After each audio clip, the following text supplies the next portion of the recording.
Hello everyone, welcome back to the channel. I'm Katie, and in today's video I wanted to talk a bit about allowing yourself to experiment in your sketchbooks and art journals and in your art in general, and to be more honest, I suppose, with how you're feeling at the time you're creating. And what I mean by that is that for a long time I've been struggling with my mental health, and I'm always the sort of person that's like, oh, come on, let's, get on with it. There's stuff to do. You've got responsibilities. Like, let's push through this. And when I was making this journal page, I started off by like in that mindset, and I was like, right, let's push through this like bad mood we're in, and use lots of bright colors that will cheer us up. And as you will see as this journal page progresses, that's not where it ended up. And by allowing myself to be 100% honest with where I am, it was like a huge weight had just been lifted off of my shoulders. And it actually helped me to see things a little bit clearer, um, and to start to make a plan as to how to actually process forward in a way that is going to be more productive and is actually going to help me in the future, rather than being like the knight from Monty Python that's had his legs cut off and then he's like, oh, 'tis but a scratch. I think a lot of us are like that. You get like this sort of toxic positivity culture, and you sort of feed into that because you think, oh, I should be doing this, I should be doing that. Sometimes you have to just own up to where you are, and that is the biggest step that you can make on your journey in any part of your life. It hasn't got to be with your mental health, it can be with a relationship or a job, anything. So this page to me represents basically when you're at that point in your life where you feel perhaps stuck. Maybe you've been, I don't know, maybe you've done a degree and you're in a certain career for however many years, and then you realize, actually I don't actually like what I'm doing. Or maybe you're in a long-term relationship that you thought was going to last forever, then suddenly you're like, actually there's some big problems going on here.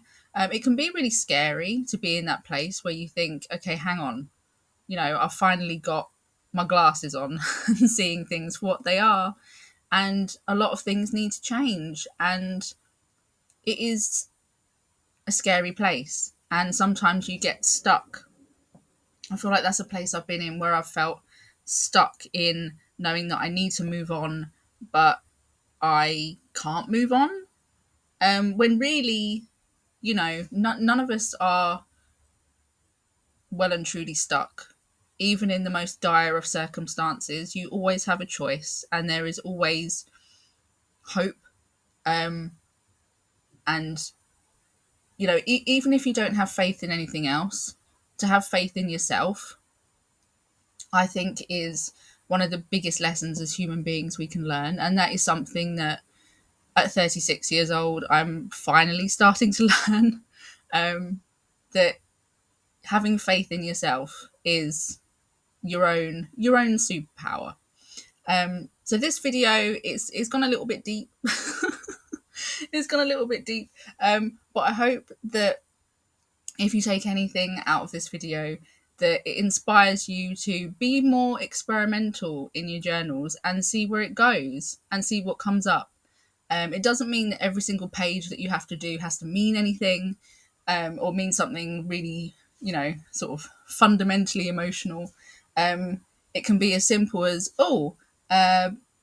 what happens when I mix magenta and turquoise together? What happens if I put orange next to green? What happens if I use pastel pencils and watercolor pencils in the same piece? What happens if I mix acrylic ink and drawing ink together? Like, it can be as simple as that. Not everything in your journal has to necessarily mean anything.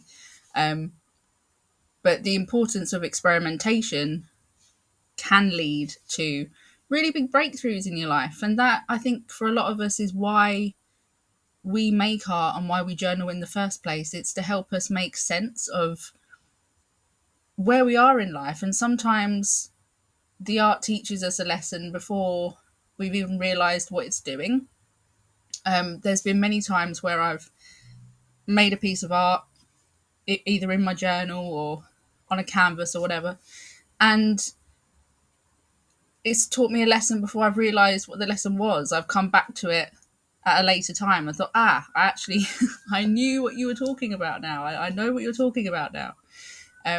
So that is, for me, is the importance of making art and experimentation. That's what I want everyone to take away from this video, is that let yourself play and don't try and perfect everything straight away. Make something, and then if you want to hone in on a particular bit and refine something, then do it. But allow yourself that playtime and that experimental time first. So now I'm going to get down off my soapbox. I hope you enjoyed this video. Not all videos are going to be this emotional and deep, but I just thought it was important to share. And I hope that it has inspired you in whatever way, in a positive way, a good positive way, not a toxic positive way. So with that being said, I hope you enjoy the rest of this video. And if you would like to see more from me, please subscribe. I do try and get a video up once a week. Past couple of weeks have been a bit shaky on that, but I'm hoping to try and, I was going to say batch cook. It's not batch cook, is it? So like record a few videos sort of like in one go, so I have some backups for when, like, you have weeks when life just starts lifing, doesn't it? Let's face it. So thank you very much for watching, and I hope to see you next time. Bye.